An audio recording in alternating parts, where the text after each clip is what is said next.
The Haggadot of Jesus Christ, the hidden Codex of medieval Spain. In medieval Spain, where Jews, Christians, and Muslims lived side by side under the growing shadow of the Inquisition, a book circulated in silence. It was not a gospel. It was not a Bible.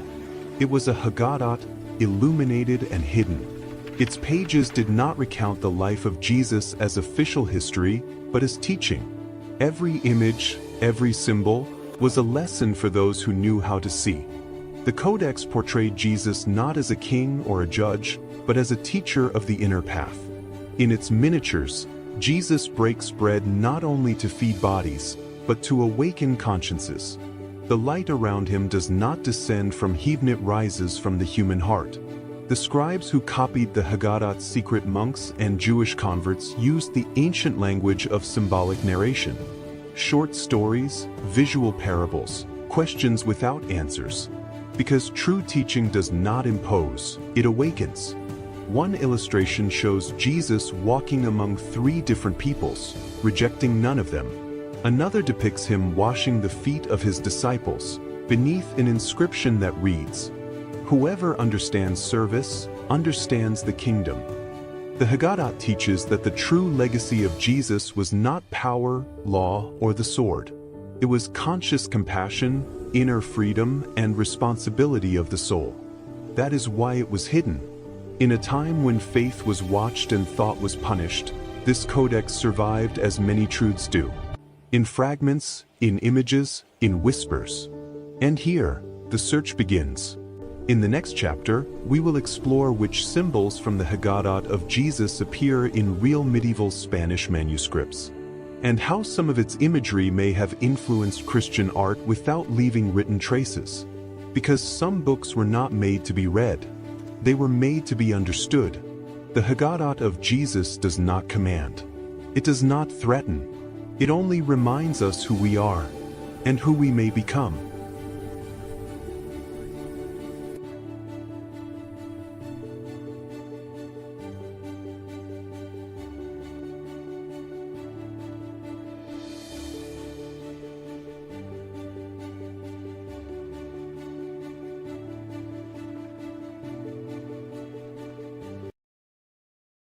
Enoch, the prophecy of before the flood, before Moses, before history was written as we know it, there was Enoch.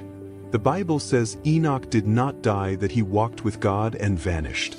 But the ancient texts attributed to Enoch reveal something far more unsettling. He was not only taken to heaven, he was shown the nature of time itself. According to these writings, Enoch was guided by angels known as the Watchers through the heavens. There he did not merely see stars and thrones, he witnessed the hidden mechanism of time. Cycles, ages, resets of the world, and repeated judgments. Past, present, and future were not separate, they were part of a single design. Enoch wrote that humanity would pass through eras marked by corruption, forbidden knowledge, and false enlightenment. He spoke of a time when humans would believe they controlled everything, yet would have forgotten who created them. A time when the heavens would seem silent yet would be watching. The most feared prophecy did not speak of an end, but of a return to the beginning, a reset. A moment when what was hidden would be revealed, and sealed books would be opened once again. Enoch warned that only those who understood time would recognize the signs. That is why his writings were removed, fragmented, and pushed to the margins of history. Not because they were false, but because they were too precise. And if Enoch truly saw our time, then the question is not whether the prophecy will be fulfilled, but where we now stand on the clock of creation. The story will continue in future chapters.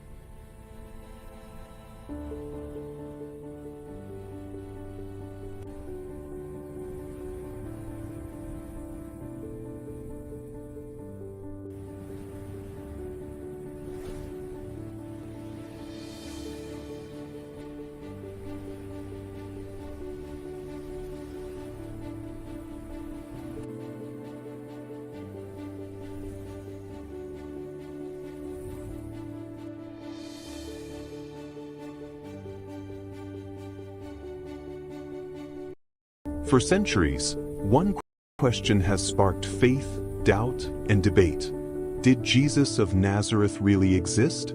Beyond religion, history offers disturbingly clear answers. The earliest records do not come from the Bible, but from Roman historians. Tacitus, one of the most respected chroniclers of the Roman Empire, wrote that Jesus was executed under the authority of Pontius Pilate. He was not a Christian. He had no reason to invent such a claim. Pliny the Younger, a Roman governor, described early Christian communities who worshipped Christ as a god, only decades after his death. And Flavius Josephus, a first-century Jewish historian, referred to Jesus as a wise man, executed, and followed by many even after his death.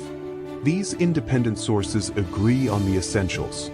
Jesus lived, he was crucified, and his impact was undeniable. Archaeology speaks as well. Roman inscriptions confirm the existence of Pontius Pilate.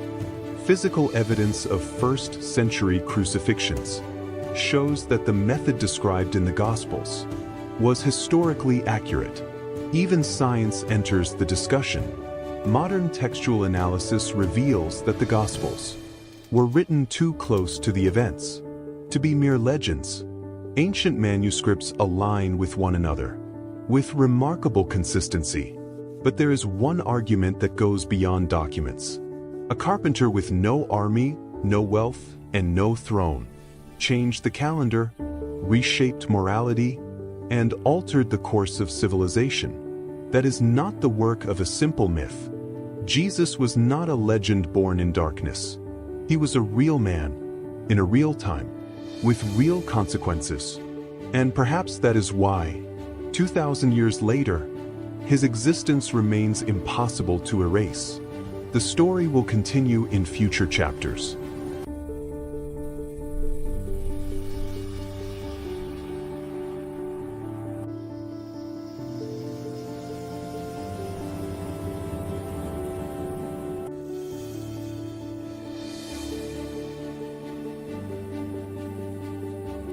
The spear of Christ, the weapon that touched the divine.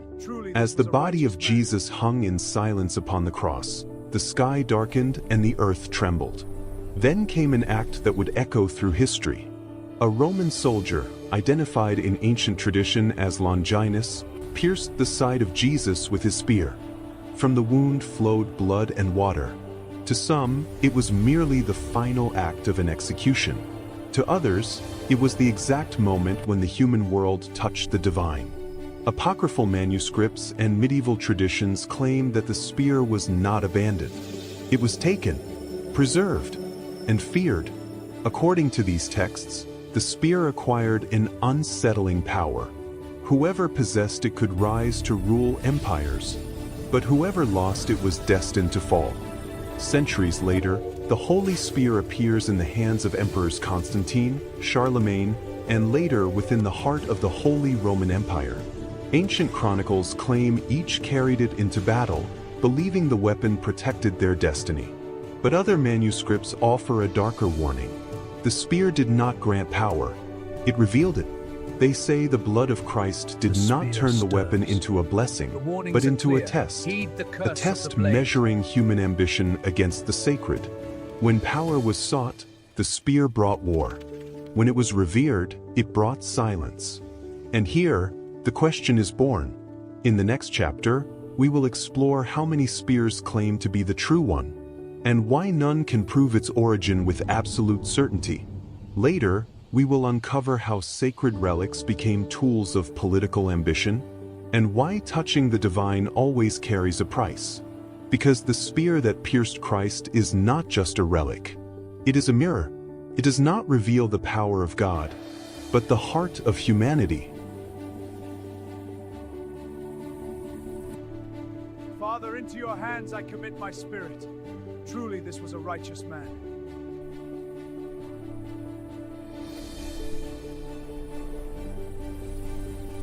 Long before the arrival of Columbus, there is a theory that challenges official history. The Knights Templar may have reached the Americas.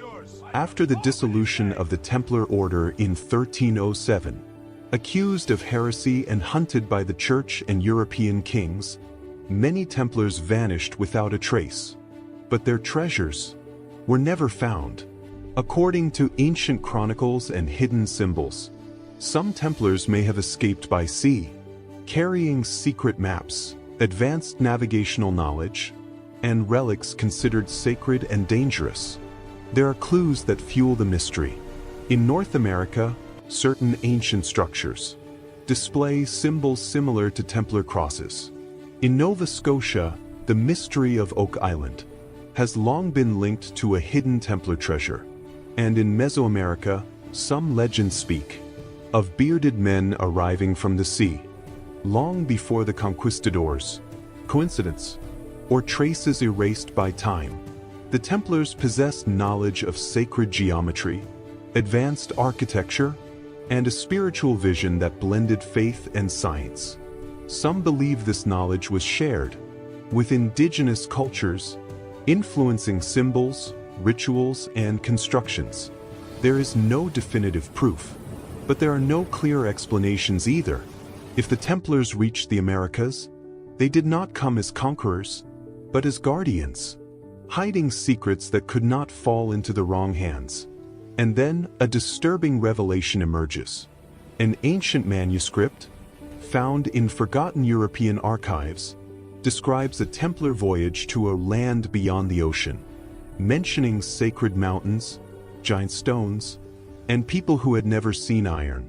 The document names no modern places, yet its descriptions align unsettlingly with regions of the American continent. Was this manuscript the missing proof, or just another fragment of a forbidden puzzle? Perhaps the story of the New World began much earlier than we were taught, because sometimes the truth is not lost, it is hidden.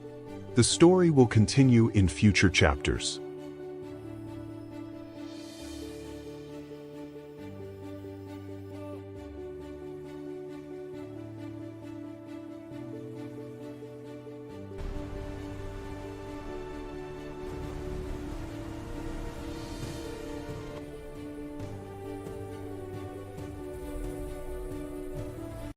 Marco Polo in America before Columbus.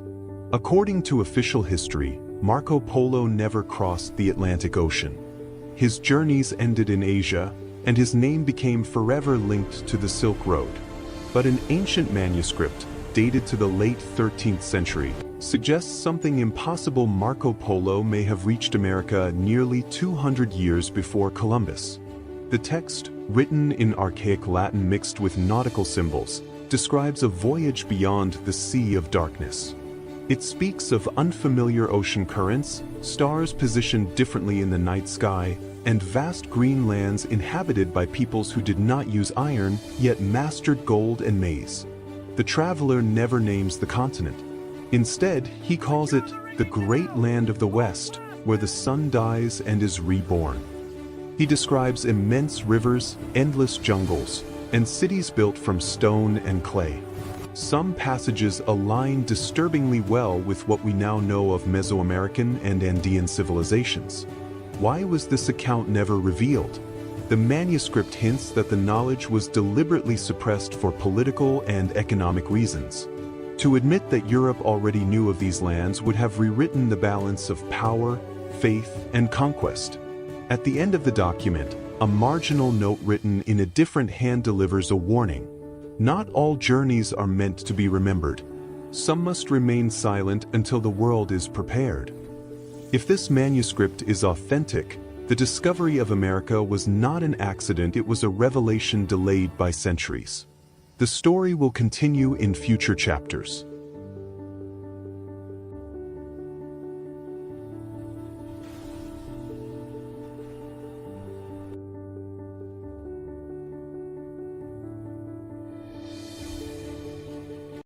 Meroe, capital of the Black Pharaohs.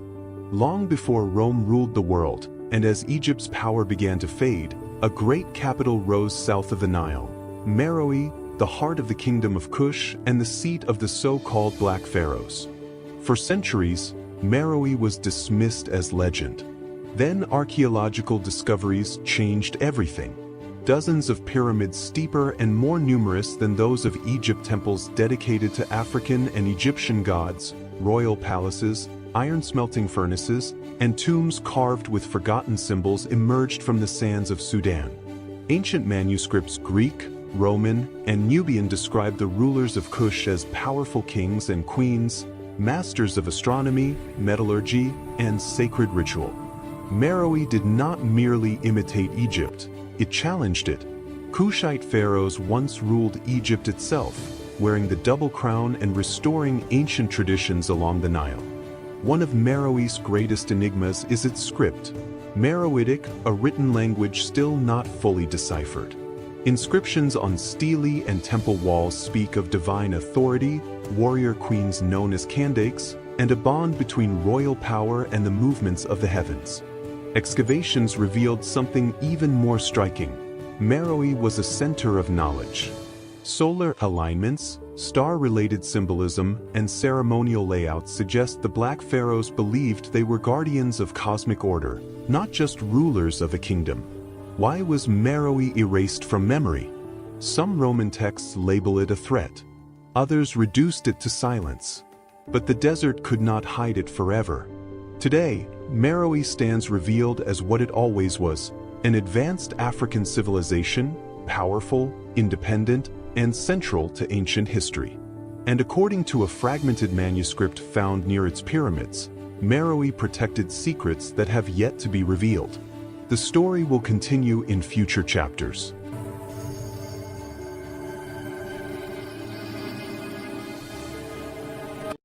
The Code of the Hebrew Bible. For centuries, the Hebrew Bible was viewed solely as a religious text. But in recent decades, researchers, archaeologists, and mathematicians began to notice something unsettling.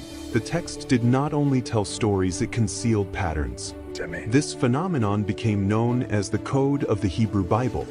By analyzing the original ancient Hebrew text letter by letter, without spaces, some scholars identified mathematical sequences, structural repetitions, and statistical patterns that appeared too precise to be random.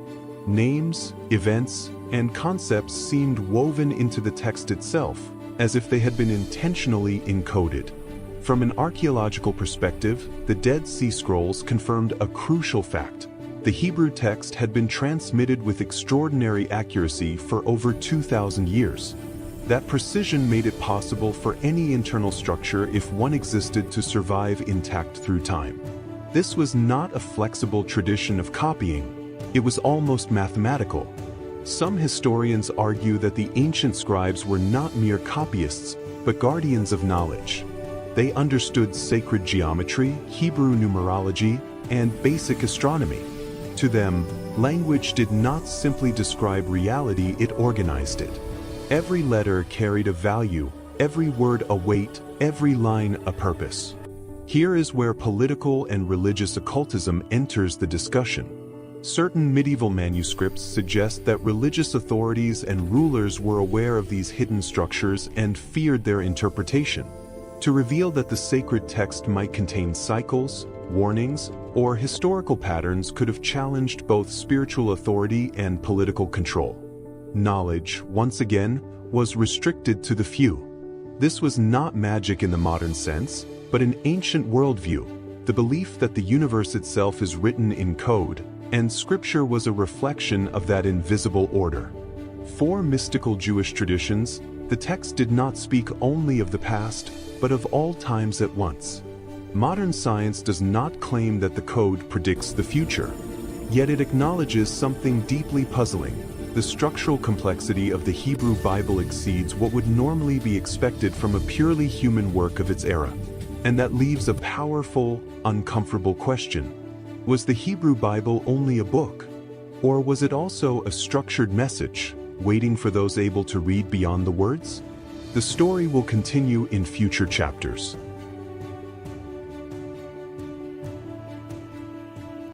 The Ethiopian Bible, the Lost Canon. For centuries, the world believed it possessed the complete Bible. Yet in the highlands of Ethiopia, guarded by stone-carved monasteries and traditions older than many churches, a different Bible survived. The Ethiopian Bible, known as the Ethiopian Canon, is the oldest and most complete biblical canon still in use today. It contains books removed or rejected by other traditions, texts like Enoch, Jubilees, and the Ethiopian books of Maccabees. These writings speak of fallen angels, watchers, giants, forgotten covenants, and knowledge that existed before the Great Flood. According to Ethiopian tradition, these books were never banned because they were never lost.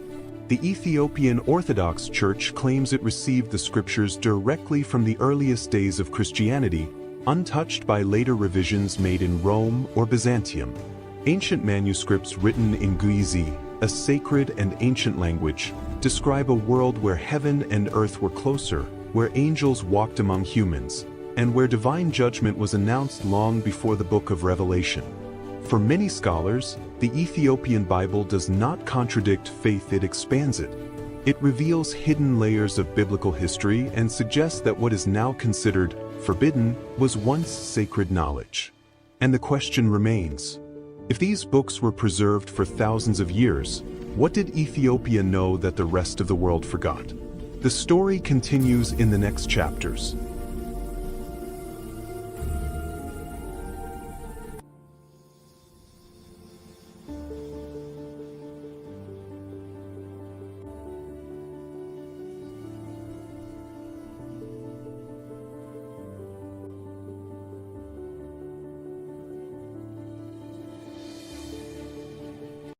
For centuries, a voice remained silent, buried beneath the sands of the Egyptian desert. It was not written for the crowds, but for those who sought to understand what cannot be seen. That voice is the Gospel of Philip. Discovered in 1945 among the Nag Hammadi manuscripts, this Gnostic text does not recount miracles or familiar parables. Instead, it reveals a dangerous idea: salvation comes not through sacrifice, but through knowledge. Philip describes a different Christ, not only the one who dies on the cross, but the one who awakens consciousness. A teacher who explains that the material world is a shadow and that truth belongs to the spiritual realm. One of its most unsettling passages speaks of Mary Magdalene as Jesus' closest companion, not merely a follower, but someone who understood teachings hidden from the other disciples. This idea planted fear and division within the early church, threatening authority and control.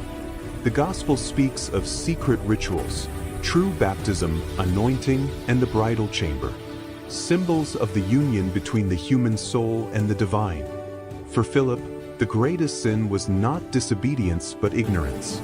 That is why this text was excluded, not because it denied Christ, but because it freed believers from fear. And this is only the beginning. In the next chapter, we will uncover why the Gnostic Gospels were hunted, censored, and destroyed, and how the early church decided which texts would become sacred and which would vanish. Later, we will reveal the true role of Mary Magdalene and the silent war between knowledge and power in the first centuries of Christianity. Because the Gospel of Philip is not just an ancient manuscript. It is a warning. Some Gospels were proclaimed, others were buried, but once knowledge awakens, it never sleeps again.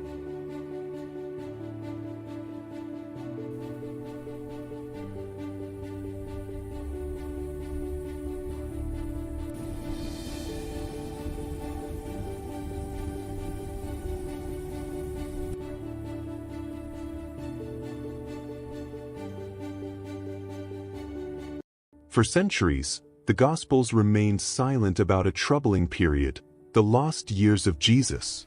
Between his childhood and his public ministry lies a gap, and within that gap, some traditions look toward Asia. Ancient accounts from India, Persia, and the Himalayas speak of a foreign sage, young and austere, who debated with Brahmins, walked alongside monks, and taught compassion, detachment, and inner truth. They called him Isa, not a conqueror, but a seeker. According to these traditions, Jesus may have followed the Silk Road with caravans, crossing deserts and mountains. In Buddhist monasteries, he may have learned the value of silence.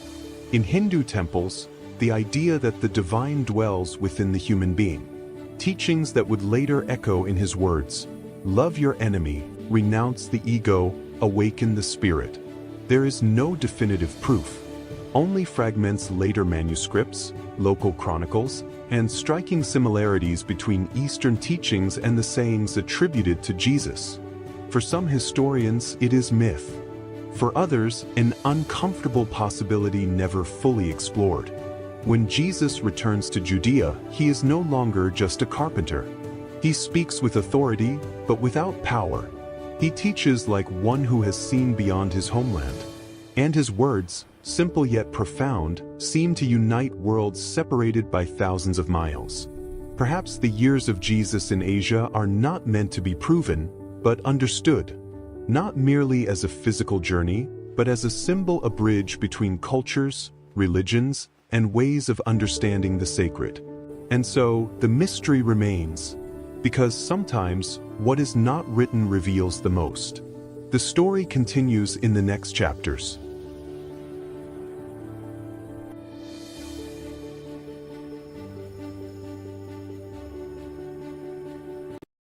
For nearly 16 centuries, an entire library remained silent, sealed inside a clay jar buried beneath the Egyptian sand. No prayers were spoken over it. No eyes read its words. 13 Coptic codices waited in darkness, untouched, until time itself made a mistake. The year is 1945. Near Nag Hammadi, local farmers dig into the earth searching for fertilizer. The strike of a hoe does not uncover gold or weapons, but something far more dangerous: words. Leather-bound books written in a forgotten language, opening with a disturbing line. These are the secret words that Jesus, the living one, spoke. Thus re-emerge the Gospels that never entered the Bible. Texts once read by early Christian communities, copied by desert monks, and hidden when bishops declared anything outside official doctrine to be heresy. Some ordered these writings burned. Others chose to save them in silence. The codices pass from hand to hand. Peasants who fear jinns and curses, traders who tear out pages to sell, scholars who recognize their historical value almost too late. Eventually, they reach the Coptic Museum in Cairo, where trembling philologists encounter a radically different Jesus. Not a judge of the end times, but an inner teacher. A Jesus who does not promise salvation in the future, but knowledge in the present. Who speaks of remembering one's origin, of awakening, of a divine spark hidden within every human being. A Jesus who does not found a church, but calls for freedom of consciousness. The Nag Hammadi manuscripts do not destroy Christianity. They multiply it. They reveal that in the beginning there was not one faith, but many voices searching for meaning. And among them, one voice was silenced for centuries, until the sand itself decided to speak. The story continues in the next chapters.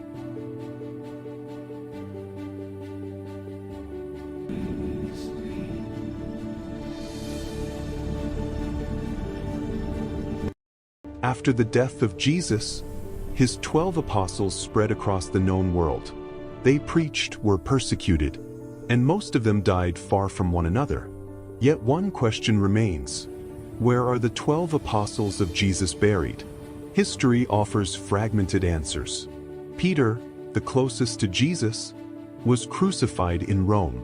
Tradition holds that he was buried beneath what is now St. Peter's Basilica in the Vatican. Paul, though not one of the original 12, is inseparable from this story. He was beheaded in Rome, and his tomb is venerated at the Basilica of St. Paul outside the walls. John, the beloved disciple, was the only apostle who did not die as a martyr. He lived to old age and was buried in Ephesus in modern-day Turkey. James the Greater was beheaded in Jerusalem. Centuries later, tradition claims his remains were taken to Spain, to Santiago de Compostela.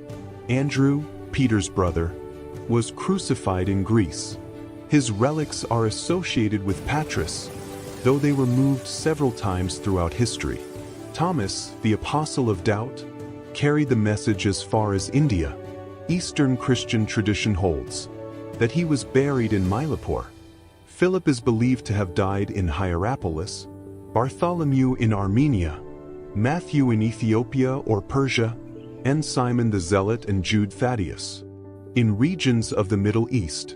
Of Matthias, who replaced Judas Iscariot, only ancient accounts and disputed tombs remain. And Judas himself? His burial is shrouded in mystery, caught between conflicting accounts and uncomfortable silence. Many of these burial sites are based on tradition, not definitive archaeological proof. Relics were moved, divided, venerated, and also questioned. Yet one truth stands firm. The apostles did not die as powerful men, but as witnesses to a faith they were willing to die for. Their tombs, real or symbolic, map the spread of early Christianity across the ancient world. From this hill, the story will continue in future chapters. A legacy of witnesses. Through centuries, the faith endures.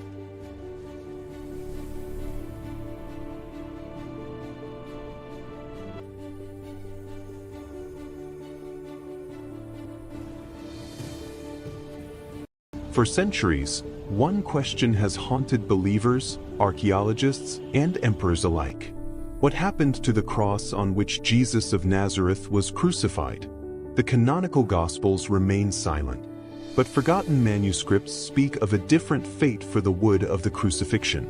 One of these texts is known as the manuscript of the true wood, referenced indirectly in apocryphal writings and early Byzantine chronicles. According to these sources, after the crucifixion, the cross was not destroyed. It was hidden. The manuscript claims that Jesus' followers feared the cross would become an object of political and religious power. To prevent this, they buried it outside Jerusalem, marked only with symbols recognizable to the initiated. Centuries later, their text emerges the account of Helena, preserved in early Christian tradition. It tells how Helena, the mother of Emperor Constantine, traveled to the Holy Land in the 4th century. Guided by visions and ancient writings, she ordered excavations at Golgotha. 3 crosses were found, but only one revealed itself not through words, but through power. According to the manuscript, when the true cross touched a dying person, life returned. Yet not everyone accepted this story. Gnostic texts suggest something more unsettling, that the real cross had already been removed before Helena's arrival. That the cross embraced by the empire was not the original, but a symbol, a replacement. And here, doubt is born. In the next chapter, we will explore which manuscripts were excluded when the cross became an imperial relic, and how Christianity transformed from a persecuted faith into a ruling power. Later, we will uncover which sacred relics may not be authentic, and why some truths were buried deeper than any tomb. Because the cross of Jesus is not just ancient wood. It is history, faith, and silence. Some relics were revealed to the world. Others were never meant to be found.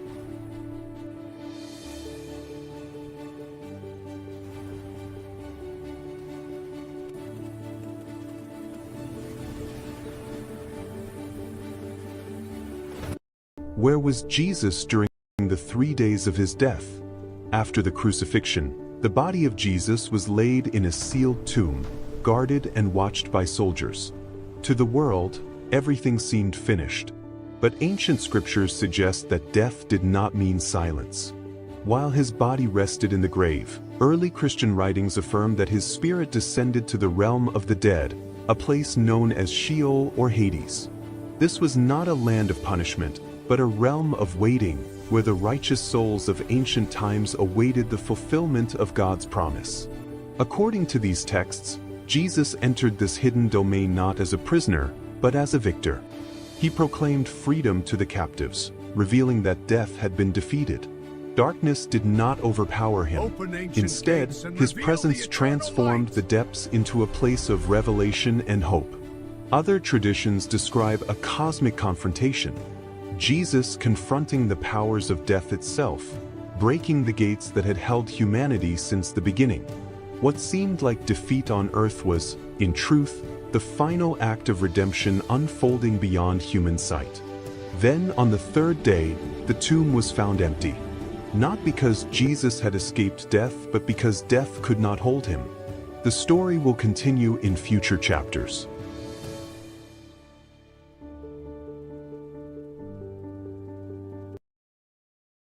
Will we remember anything after death? Since the beginning of humanity, one question has followed every civilization. What happens when we die, and what, if anything, do we remember? The biblical view. In the Bible, death is not described as total emptiness. Ecclesiastes says that the dust returns to the earth, and the spirit returns to God. This suggests not erasure, but a return of consciousness to its source. Jesus tells the thief on the cross, "Today you will be with me in paradise." He does not say, "You will disappear," but "You will be with me." The biblical message implies that identity is not destroyed, it is transformed.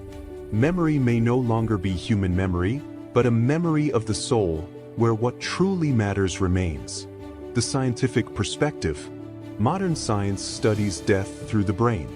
Memory, scientists say, is stored in neural networks. When the brain shuts down, memories should vanish. Yet studies of near-death experiences raise disturbing questions. People who were clinically dead report vivid awareness, encounters, and a strong sense of self. Some researchers propose that consciousness may not be created by the brain, but filtered through it, like a signal through a receiver.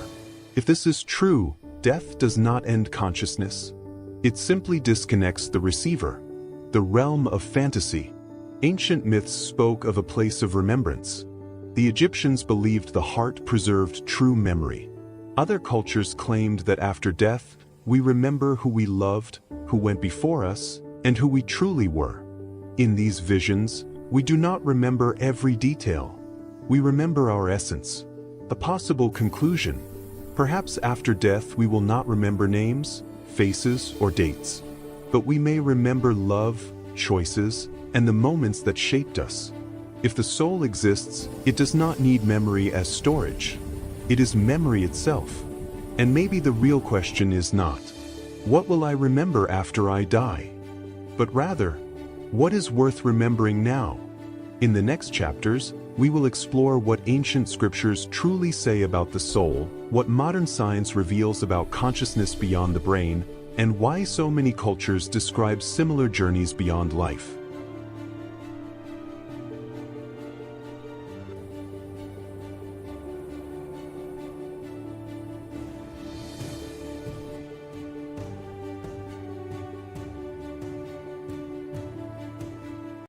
For centuries, the Gospels remained silent about a troubling period, the lost years of Jesus.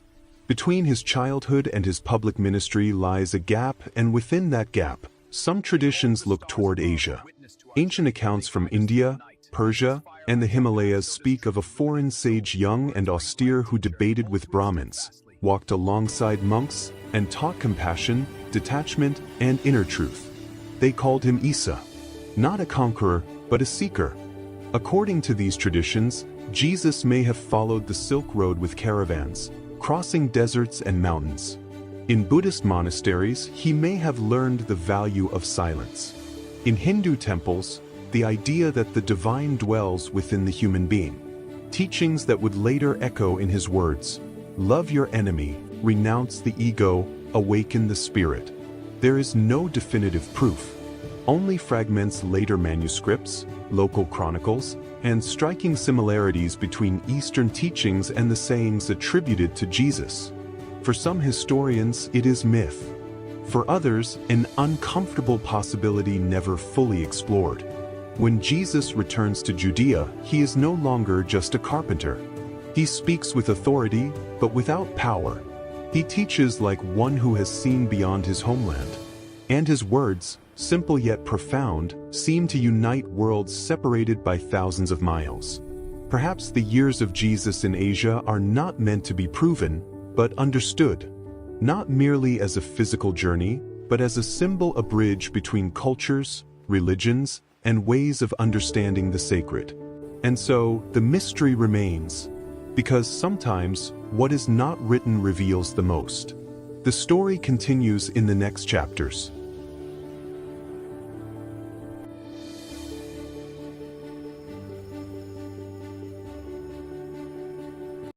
Joseph, the earthly father of Jesus, appears in the opening chapters of the Gospels, and then in silence he disappears.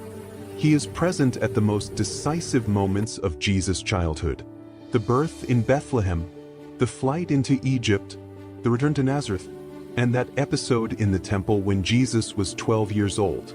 After that, the texts fall silent. When Jesus begins his public ministry, Joseph is no longer mentioned. At the crucifixion, while Mary stands at the foot of the cross, Joseph is absent. And that silence is not accidental. The most widely accepted explanation in biblical tradition and historical study is clear. Joseph had died years earlier. In first-century Jewish culture, the father was the legal protector of the family. If Joseph had been alive, he would have cared for Mary. Yet from the cross, Jesus entrusts his mother to the Apostle John. That gesture reveals a silent truth. Mary was already a widow. The Gospels do not describe Joseph's death. His mission had already been fulfilled. He was the guardian of the mystery, the man who protected the Messiah when he was still a vulnerable child.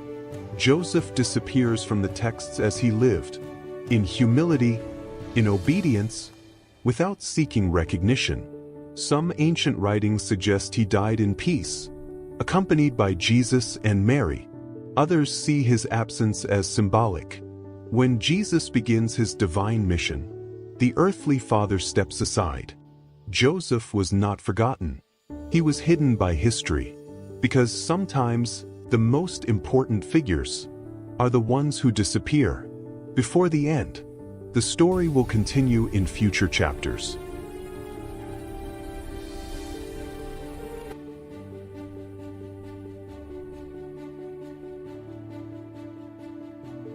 During the first centuries of Christianity, the story of Jesus was not contained in a single book.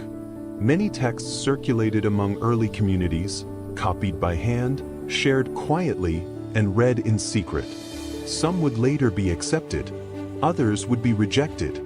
Thus, the apocryphal Gospels were born. These writings were not excluded by accident, but by choice. As the Church became more organized, an official canon was established, 4 Gospels that would define Christian belief. Other texts, although ancient and widely known, were left out. Not because all were false, but because they presented ideas that were different, controversial, or difficult to control. The apocryphal Gospels describe a different Jesus. Some portray him as a child with extraordinary powers, capable of giving life and taking it away. Others reveal secret teachings meant only for a few chosen followers. In these texts, Jesus does not only save, he teaches, challenges, and reveals deep knowledge about the human soul. Writings such as the Gospel of Thomas, the Gospel of Mary Magdalene, and the Gospel of Judas present a more internal and spiritual message.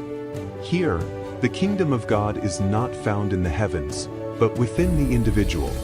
For centuries, these texts were labeled dangerous and heretical. Many were destroyed. Others survived, hidden in caves, deserts, and monasteries, waiting to be rediscovered. When they finally re-emerged, they revealed something unsettling. Early Christianity was far more diverse, complex, and human than generations had been taught. The apocryphal Gospels do not seek to replace the Bible. They remind us that at the beginning of faith, there were questions, debates, and hidden paths to understanding the divine. And this story is only the beginning. In the next chapters, we will explore these forbidden texts one by one. We will uncover what the Gospel of Thomas truly taught, why Mary Magdalene was silenced, and how Judas may have played a role far more complex than betrayal. Because what was excluded from the Bible still has much to say.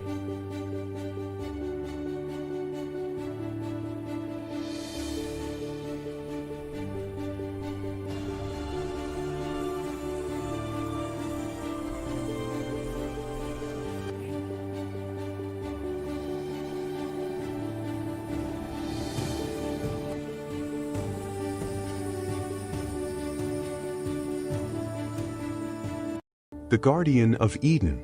After humanity was expelled from Eden, the garden was not abandoned. It was sealed. Between its eternal rivers and immortal trees stood a guardian, chosen to watch the boundary between the divine and the human world. She was a woman of striking beauty, impossible to ignore. Her face was calm, but her eyes carried ancient knowledge. She was dressed as a warrior, light armor of leather and forged metal, sacred symbols etched into her gear, and a sword that gleamed like fire at dawn. Her command was absolute. No one who lived outside Eden was ever to return.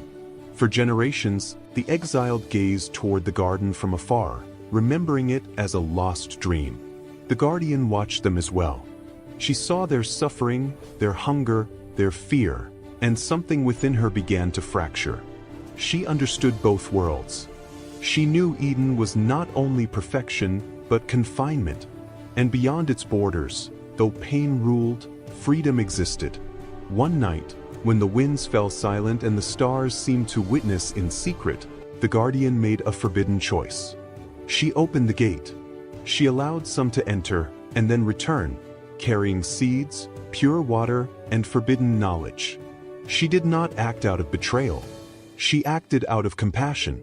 For a brief time, Eden breathed humanity once more. But every choice carries a cost. The forces that upheld eternal order discovered her act.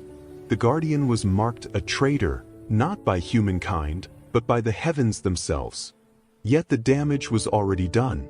The outer world changed. Humanity learned, endured, and grew stronger because of what she allowed them to take. Her name was erased from memory, lost to myth and silence.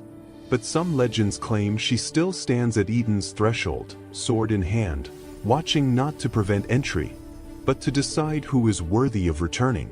In the next chapters, we will uncover what happened when the divine order confronted the guardian, how the gates of Eden were truly changed, and what price humanity paid for touching paradise once more. We will explore the war that followed her decision, the fall of the guardian, and the secret she carried beyond Eden's borders. Because Eden was not lost by chance. It was protected. It was betrayed, and it was transformed forever. The story continues.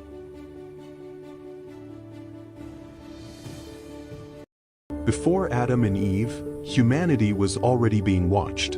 Long before the first pages of Genesis were written, the earth was not alone in the universe.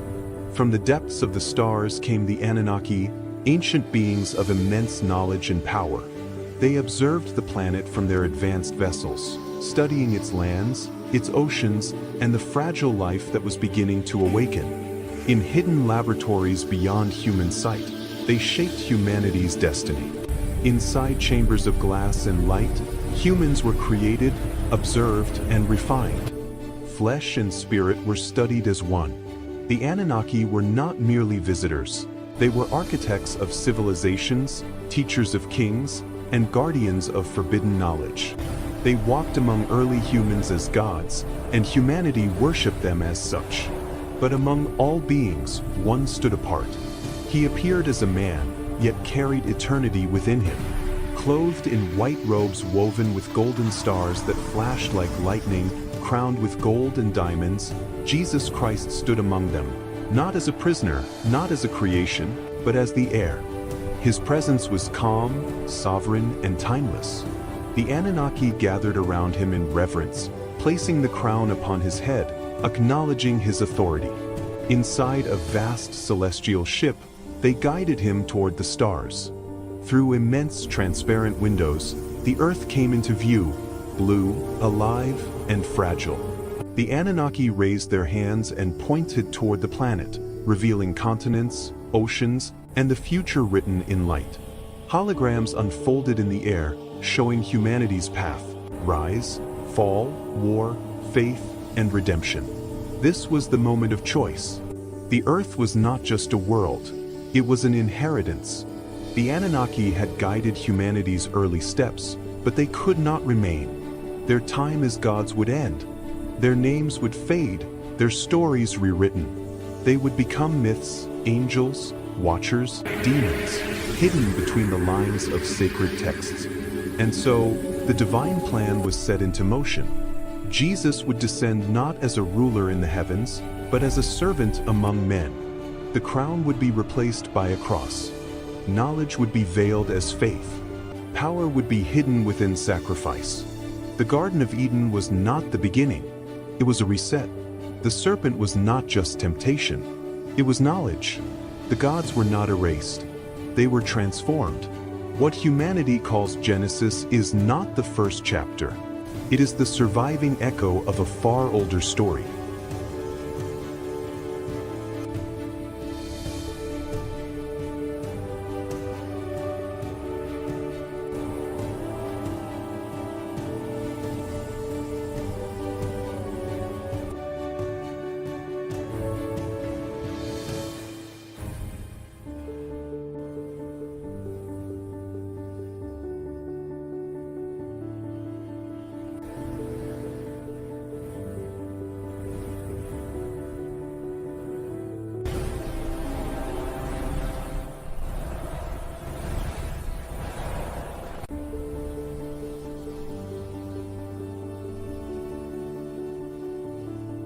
It was not an act of war.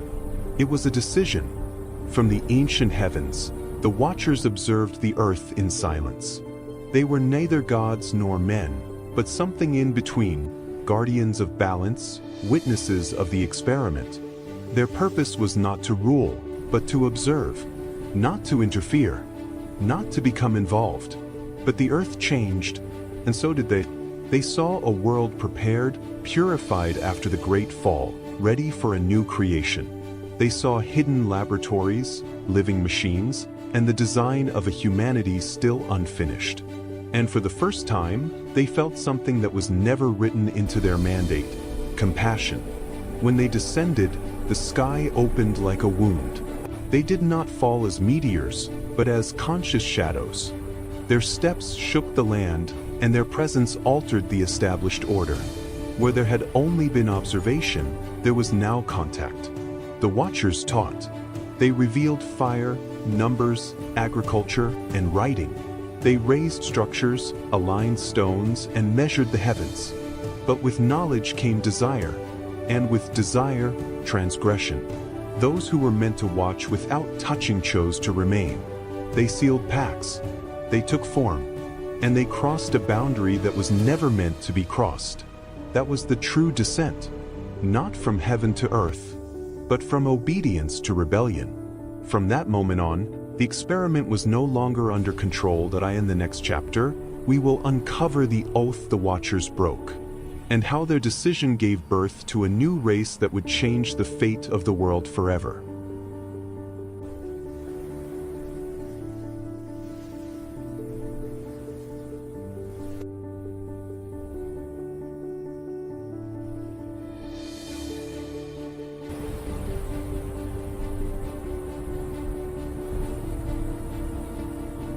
Before the first human breath, the earth was already alive. Its skies were different, its waters deeper, its land shaped by forces no longer present. Ancient creatures walked freely across vast continents, and ecosystems flourished without fear. There was order, but not human order, a balance designed long before humanity was imagined.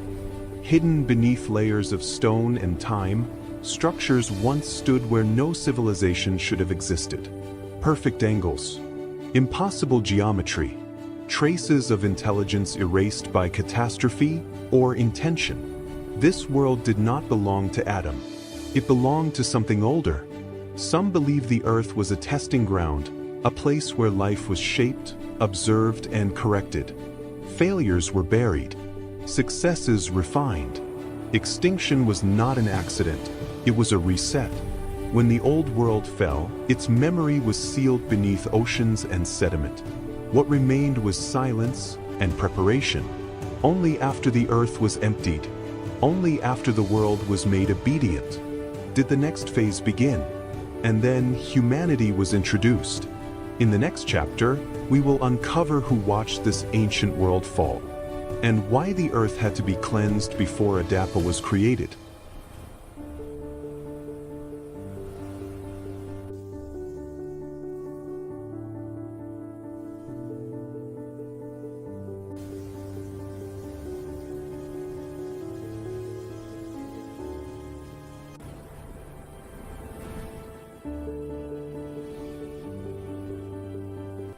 Before human history began, the Watchers descended. Ancient, luminous beings carrying knowledge far beyond Earth, they observed a young and violent planet. Later texts would call them sons of God, but their mission was precise: to create a being capable of working, obeying, and adapting. Thus, Project Adapa was born. The Garden of Eden was their first testing environment. Not a paradise, but a closed system designed to control every variable. Stable climate, endless food, no predators, no scarcity, and above all, no choice. Adapa was introduced as the first successful hybrid. His body was perfected, but his mind was restricted. The Watchers understood that full awareness would introduce a dangerous variable: disobedience. Knowledge, therefore, was sealed away. The forbidden tree was not divine punishment. It was a switch, a point of access to moral awareness, self-consciousness, and the ability to question one's creators. One Watcher, later remembered as the Serpent, recognized the flaw in the design. A being without knowledge could never evolve. Breaking protocol, he gave Adapa what was forbidden: awakening. The transformation was immediate. Adapa did not die. He thought, he felt, he feared, and he understood. Eden reacted like any laboratory when an experiment escapes control. The system shut down. Access was revoked. The expulsion was not a moral curse, but a permanent disconnection. Outside the garden, true humanity began. Labor, suffering, but also freedom. Project Adapa had failed. Or perhaps, it had succeeded in a way the Watchers never intended. In the next chapter, we will uncover what happened when some Watchers refused to leave Earth, and how their defiance reshaped the destiny of humankind forever.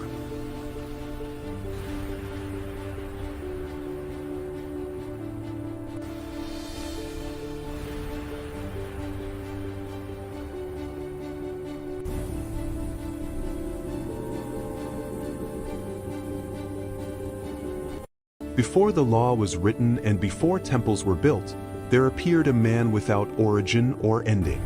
His name was Melchizedek, king of Salem and priest of the Most High God. He did not rise from a lineage, nor was his priesthood inherited. He came quietly, clothed in humility, yet carried an authority that silenced warriors and bent kings to reverence.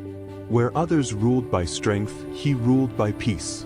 When Abraham returned from battle, weary and stained by war, Melchizedek met him, not with weapons, but with bread and wine. In that simple offering was a blessing older than sacrifice, a covenant before blood was demanded. And Abraham, father of nations, bowed his head and offered a tenth, recognizing a priesthood greater than his own promise. Then, as suddenly as he appeared, Melchizedek vanished. No record of his birth, no account of his death, only a shadow left behind, pointing forward through the ages. His priesthood was not bound to time. It whispered of a future grace, of a priest who would come not from the altar of stone, but from eternity itself. A priest who would bring peace, not through law or fear, but through love. Melchizedek remained, a mystery written between the lines of Scripture, a sign that God's plan was already unfolding long before humanity understood it. And his story was not the end, it was the beginning.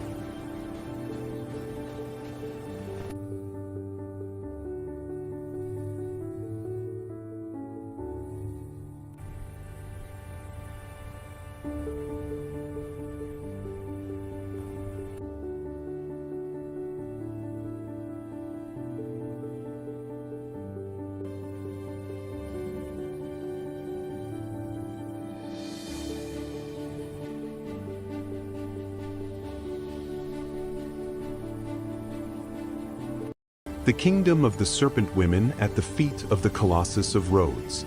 In the shadow of the Colossus of Rhodes, where bronze watched over the sea and humanity believed it ruled the world, there existed a kingdom never carved in stone and never spoken aloud. Ancient chronicles refer to them as the serpent women, beings born from the union of the human and the primordial. From the waist up, They were women of commanding gaze and unwavering voice. From the waist down, their bodies were serpentine, powerful, scaled, eternal. They were not monsters. They were rulers. Their hidden kingdom stretched beneath the earth and along the cliffs, protected by tunnels, carved symbols, and rituals older than the Olympian gods themselves. The serpent women governed with ancient wisdom, mastering the knowledge of the land, the stars, and the cycles of life. Merchants arriving in roads whispered of figures that moved with impossible speed, guardians emerging from caverns whenever danger approached. Some believed the Colossus was not merely a statue, but a seal, raised to conceal and restrain the power of this forgotten realm. When the Colossus fell after the great earthquake, the world believed a wonder had been lost. But certain texts claim that with its collapse, the balance was broken, and the kingdom of the serpent women chose to vanish, taking its secrets into the depths of history. Today, fragments of manuscripts, carved symbols, and forbidden legends suggest that this kingdom was not a myth, but a civilization deliberately erased from human memory. The story will continue in future chapters.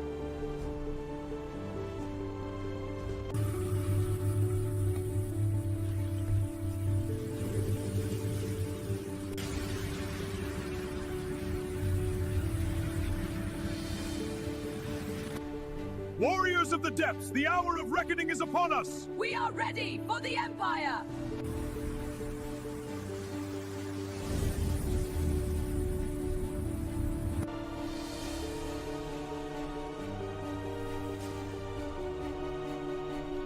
In an age before temples of stone and doctrines of power, Jesus spoke words not meant for crowds, but for those who dared to awaken. These were not teachings of fear or reward, but sayings hidden like fire inside language, waiting to be discovered. Thomas listened carefully. He was called the doubter, yet he was the one who questioned deeply. Jesus did not speak to him of kingdoms above the clouds, but of a kingdom already living within every human being. If you bring forth what is within you, it will save you, the teacher said. The word struck harder than any blade. The disciples grew uneasy. There were no rules to obey, no thrones to inherit, only a dangerous truth: to know oneself is to know God. Such knowledge could not be controlled. Jesus walked among stones and trees, pointing to the ordinary world. Split a piece of wood and I am there. Lift a stone, and you will find me. Creation itself became sacred scripture. These teachings were whispered at night, written in secret, and buried beneath sand and silence. Not because they were false, but because they made humanity free without permission. The Gospel of Thomas does not build an institution. It hands the seeker a mirror, and once a person looks into it, there is no turning back. In the next chapter, we will descend deeper into the forbidden texts that history tried to erase, and uncover why their truth was feared. The kingdom is within you, hidden like a seed in the sand.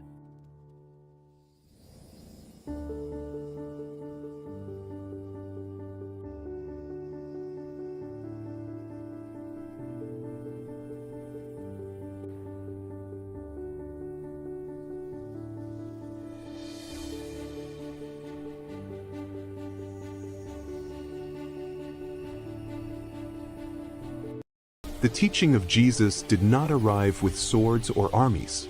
It arrived quietly, and that is why it was dangerous. For generations, faith had been built on fear: fear of punishment, fear of exclusion, fear of a distant God who watched from above and judged from afar. Institutions grew strong by guarding the gates of forgiveness, deciding who was clean and who was condemned. Then Jesus spoke of love. He spoke of a father who runs toward the lost, not away from them; of mercy placed above sacrifice; of forgiveness offered before repentance was demanded, and the foundations began to shake. Jesus ate with sinners. He touched those declared unclean. He defended the broken instead of accusing them. He taught that understanding heals more deeply than punishment, and that love transforms what fear can only restrain. You have heard it said, he told them, "but I say to you." With each word, ancient certainties trembled. The leaders listened and felt threatened. If God could be known through compassion, then control was lost. If forgiveness was freely given, then fear lost its power. If love fulfilled the law, then violence in God's name stood exposed. Jesus did not abolish faith, he revealed its heart, and that heart was dangerous to those who ruled through condemnation. Crowds followed him not because he promised safety, but because he offered truth without chains. Yet every act of healing, every word of mercy, widened the divide between love and power. They could not silence the message without silencing the man. Still, the teaching spread, quietly, relentlessly, because love does not need permission to grow. And even now, it continues to unsettle every system built on fear rather than grace. In the next chapter, we will witness how this message of love led inevitably toward confrontation, betrayal, and the decision to extinguish the light, believing it could be buried forever. Blessed are those who seek peace, for they shall find the kingdom within. Let your light shine before others, that they may see your good deeds and glorify your Father in heaven. Blessed are those who seek the light, for they shall find hope and truth. After the words were spoken, there was no thunder and no fire from heaven. There was silence, a silence that forced every heart to turn inward. Jesus looked upon them with compassion. He knew that many had been taught to search for God in distant heavens or behind sacred walls. Yet he came to reveal a deeper truth. God does not dwell only in temples made of stone, but in the living heart of humanity. The kingdom does not come with signs to be observed, he said gently. They will not say, "Look, here it is," or "There it is." For the kingdom of God is within you. Some felt peace, others felt fear. To seek God within meant facing one's own wounds, one's own darkness, and also the divine spark that had never been extinguished. Jesus walked among the weary and the forgotten. He touched the unclean, lifted the broken, and saw in every person a dwelling place of the Holy One. He spoke not of outward sacrifice, but of transformation of the heart, not of fear, but of light. Whoever knows himself, he taught, will not be ruled by darkness. And these words healed in ways no miracle ever could. But such teaching was dangerous. A people who discover God within themselves can no longer be easily enslaved. And so some closed their ears, while others began to plot silence. Still, the seed had been planted, and it continues to grow in every soul that dares to seek with humility and truth. For the true temple is not built with stone. It is built with an awakened heart. In the next chapter, we will reveal how these teachings were hidden, distorted, and fiercely opposed, and why inner knowledge was seen as a threat to religious and political power.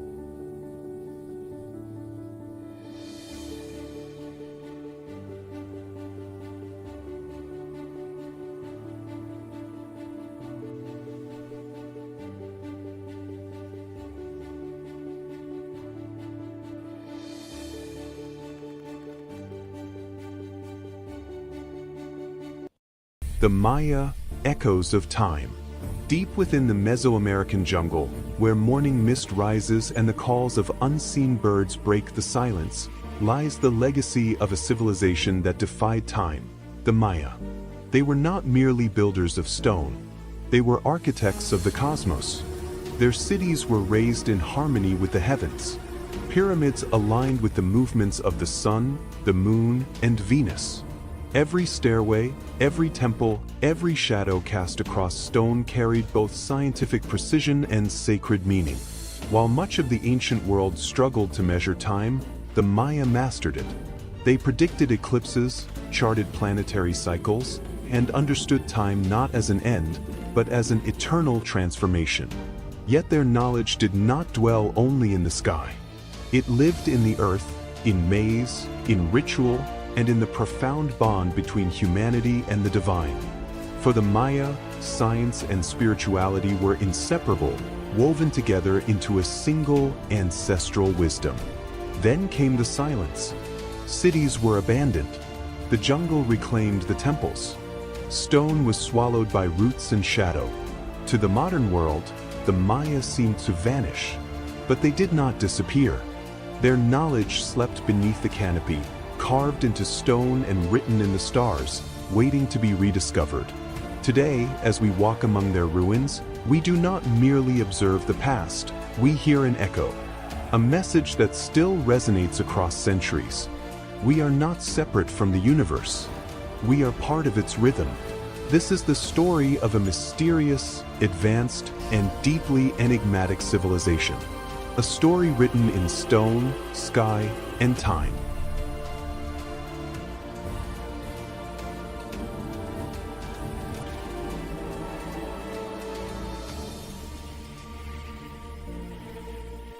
It began within hours.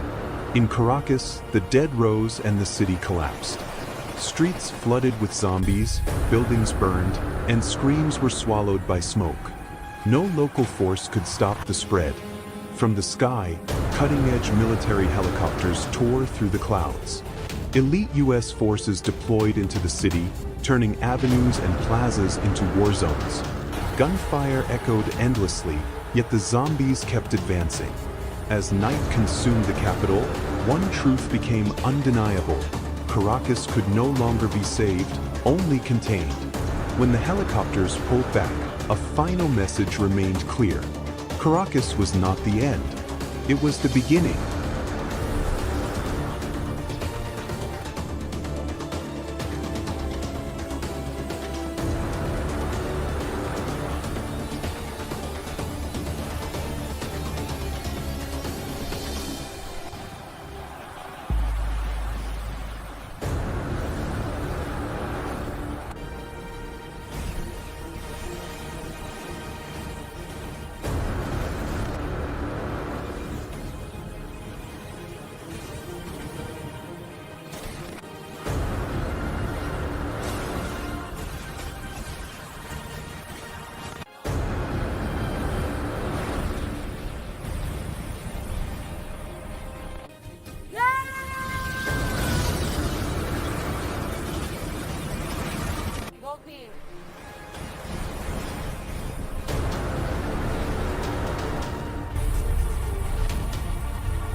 The serpent of knowledge.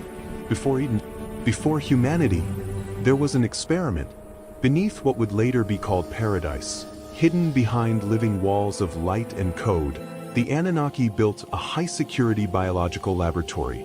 They did not pray. They did not worship. They engineered. Inside a glowing incubation chamber, Subject Adapa took his first breath. His DNA was not purely human. It carried fragments of something ancient and foreign, celestial code woven into flesh. He was the first successful hybrid, designed for strength, obedience, and labor. But something went wrong. Or perhaps something went right. Among the creators, division grew. Some demanded control and submission. Others feared what they had awakened. And then Enki arrived. He moved silently through the lab, serpent-like symbols flowing around him, his eyes filled with knowledge rather than judgment. Later generations would call him the serpent. Not a demon, but a scientist. A rebel. They made you to serve, Enki whispered as he altered Adapa's genetic sequence. I will give you the power to understand. When knowledge was released, alarms shattered the stillness. The overseers descended in fury. Eden was sealed. Memories were fractured. Fear was implanted deep into the human mind as a control mechanism. They would later call it original sin. But it was never a sin. It was a forbidden upgrade. Humanity was cast into the world, confused, vulnerable, yet carrying an unerasable spark, consciousness.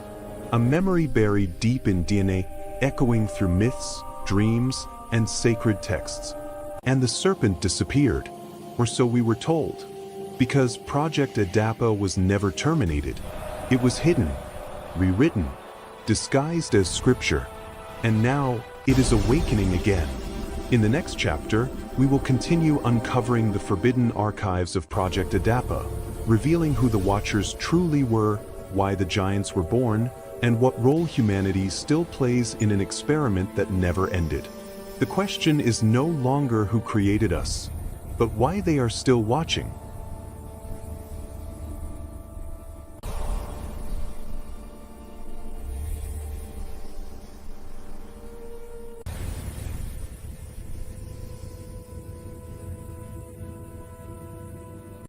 A gladiator whose courage silenced the entire Colosseum. The sun of Rome burned mercilessly over the Colosseum. The sand scorched the ground. The air trembled with shouts, wagers, and hunger for death.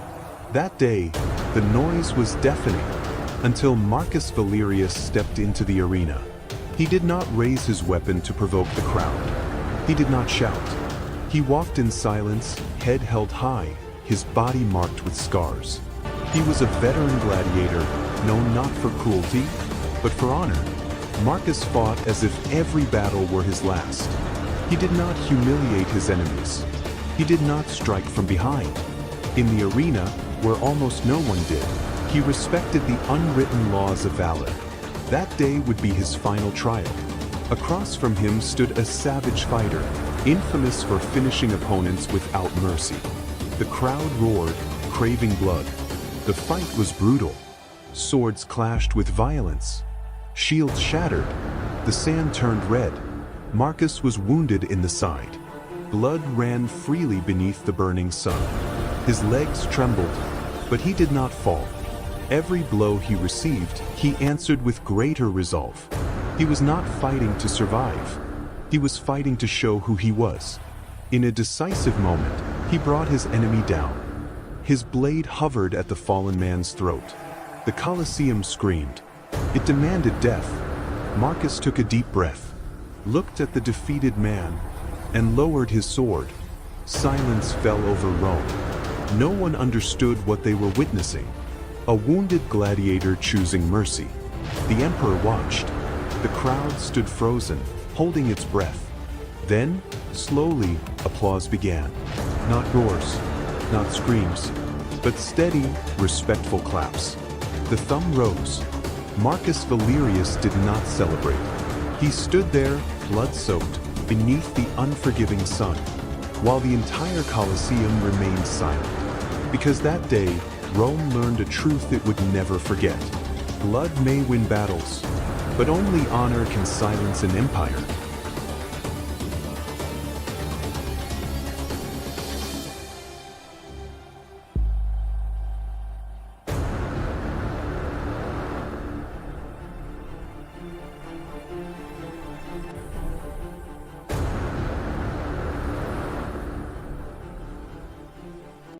The story of the gladiator who never stepped back from death.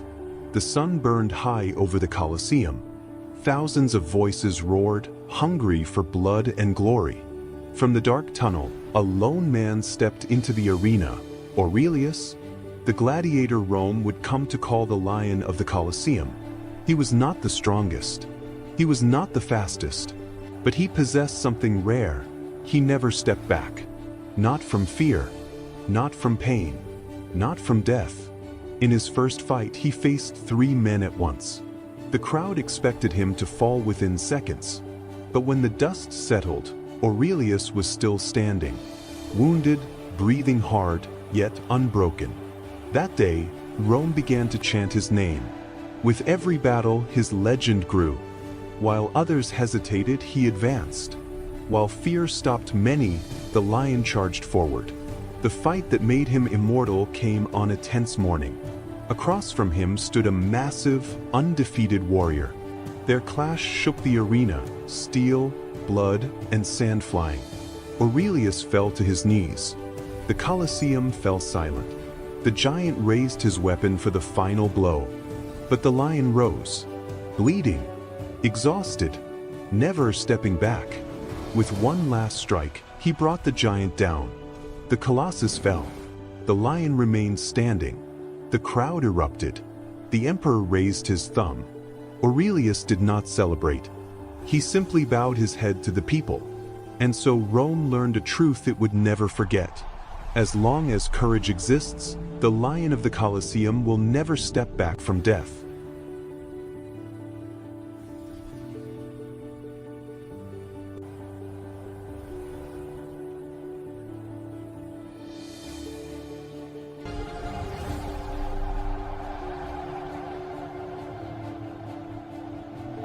In the heart of East Africa, where the savanna stretches endlessly beneath a burning sky, the Hadzab people live as they have for thousands of years.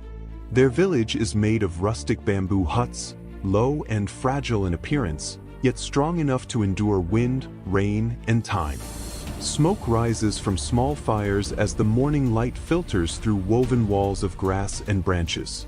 Life moves constantly between the huts. Children run barefoot through the dust, women prepare roots and gathered food, and hunters sharpen arrows in silence. The cabins sway gently with the wind, their roofs whispering stories of past storms and long journeys. Every sound matters here. Every shadow is watched. As night falls, firelight turns the village into a living circle of shadows. The huts glow softly, and elders speak in low voices while sparks rise toward the stars. Beyond the fragile walls, the savanna listens. Lions roam in the darkness, and danger is never far. When storms arrive, the village bends but does not break. Rain pounds the bamboo roofs, wind shakes the walls, and families gather close inside the huts. Survival is shared. Fear is silent. At sunset, the hunters return. Their silhouettes cross the tall grass as smoke rises from the cabins behind them. No words are needed. The village breathes again. This is not a place of comfort or excess.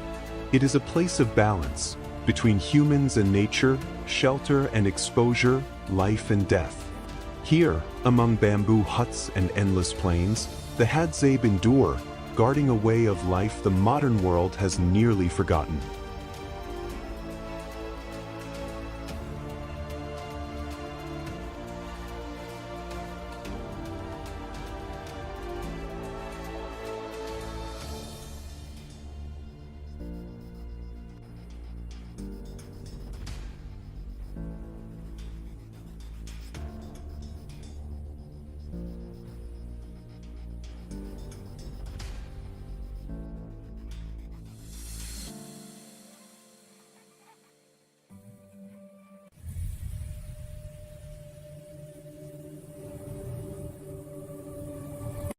Evangelio de hoy, jueves 8 de enero de 2026. Lucas 4, 14 a 22. En aquel tiempo, Jesús volvió a Galilea con la fuerza del Espíritu, y su fama se extendió por toda la región. Enseñaba en las sinagogas y todos lo alababan. Fue a Nazaret, donde se había criado, y entró en la sinagoga, como era su costumbre, el día sábado. Se levantó para hacer la lectura y le entregaron el libro del profeta Isaías. Lo desenrolló y encontró el pasaje donde estaba escrito: El Espíritu del Señor está sobre mí, porque me ha ungido. Me ha enviado para anunciar la buena noticia a los pobres, para proclamar la liberación a los cautivos, y la vista a los ciegos, para poner en libertad a los oprimidos, y proclamar un año de gracia del Señor. Luego enrolló el libro, lo devolvió al ayudante y se sentó. Todos los que estaban en la sinagoga tenían los ojos fijos en él. Entonces comenzó a decirles: Hoy se cumple esta escritura que acaban de oír. Y todos daban testimonio a su favor y estaban admirados de las palabras llenas de gracia que salían de su boca. Reflexión breve. Jesús proclama que la salvación no es una promesa futura, sino una realidad que comienza hoy. Su misión es llevar esperanza, libertad y sanación a quienes más lo necesitan. In the heart of East Africa, where the savanna stretches endlessly beneath a burning sky, the Hadzab people live as they have for thousands of years. Their village is made of rustic bamboo huts, low and fragile in appearance, yet strong enough to endure wind, rain, and time. Smoke rises from small fires as the morning light filters through woven walls of grass and branches. Life moves constantly between the huts. Children run barefoot through the dust, women prepare roots and gathered food, and hunters sharpen arrows in silence. The cabins sway gently with the wind, their roofs whispering stories of past storms and long journeys. Every sound matters here. Every shadow is watched. As night falls, firelight turns the village into a living circle of shadows. The huts glow softly, and elders speak in low voices while sparks rise toward the stars. Beyond the fragile walls, the savanna listens. Lions roam in the darkness, and danger is never far. When storms arrive, the village bends but does not break. Rain pounds the bamboo roofs, wind shakes the walls, and families gather close inside the huts. Survival is shared. Fear is silent. At sunset, the hunters return. Their silhouettes cross the tall grass as smoke rises from the cabins behind them. No words are needed. The village breathes again. This is not a place of comfort or excess. It is a place of balance, between humans and nature, shelter and exposure, life and death. Here, among bamboo huts and endless plains, the Hadzab endure, guarding a way of life the modern world has nearly forgotten.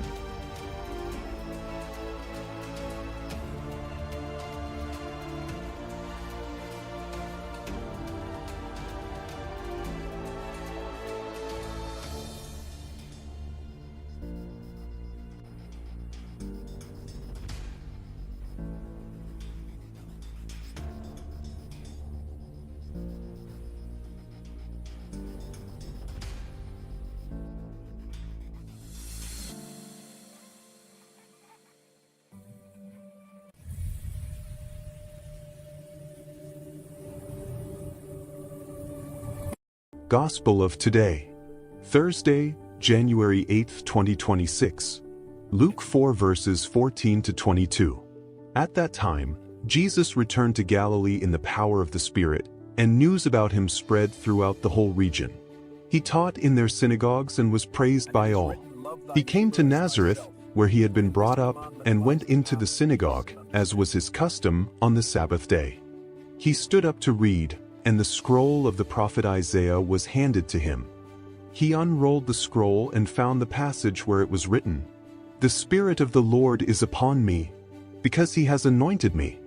He has sent me to bring good news to the poor, to proclaim liberty to the captives, and recovery of sight to the blind, to set the oppressed free, and to proclaim a year acceptable to the Lord." Then he rolled up the scroll, gave it back to the attendant, and sat down. The eyes of all in the synagogue were fixed on him. And he began to say to them, "Today this scripture has been fulfilled in your hearing." And all spoke well of him and were amazed at the gracious words that came from his mouth.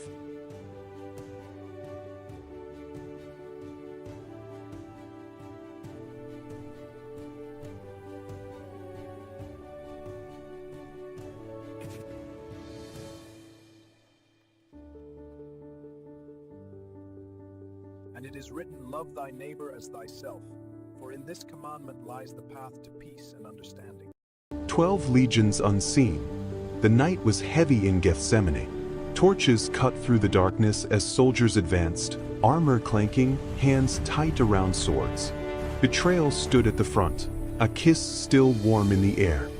Fear moved among the disciples like a storm about to break. One blade flashed. Steel rang as Peter struck, and blood fell to the ground. The moment shattered the silence, and in that instant, the world held its breath. Jesus did not run. He raised his hand, and the violence stopped. His eyes lifted not in fear, but in certainty, toward a sky that looked silent, yet was anything but. For beyond the veil of night stood armies unseen. Legions upon legions of angels waited, wings folded, weapons of fire restrained by a single command. At one word, the earth would split. At one breath, the soldiers would fall like dust. Heaven itself was poised to descend. And he knew it. "Do you think I cannot call on my Father?" he said calmly. "And he will at once put at my disposal more than 12 legions of angels?" The soldiers laughed, unaware how close they stood to annihilation. But no command came. The angels did not move. Power chose restraint. Authority chose surrender. Love chose the cross. Jesus lowered his hand and stepped forward, allowing himself to be bound, not because he was weak, but because he was obedient. Not because heaven was silent, but because heaven was waiting. The angels watched as their king was led away. And the universe learned a truth greater than force. The greatest power is not the ability to destroy, but the strength to save at any cost.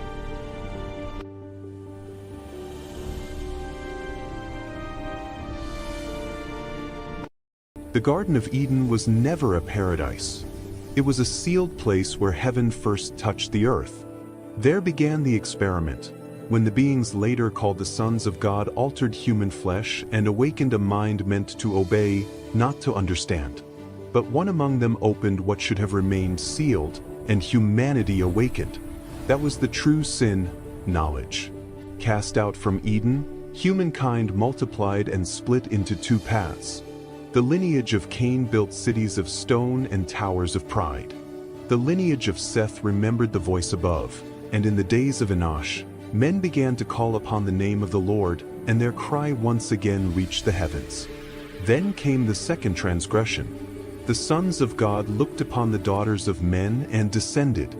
From that forbidden union the Nephilim were born, giants of immense strength and unrestrained will. They ruled by violence, feasted in arrogance, and filled the earth with corruption. The experiment had spiraled beyond control. Yet amid the noise and the pride, one man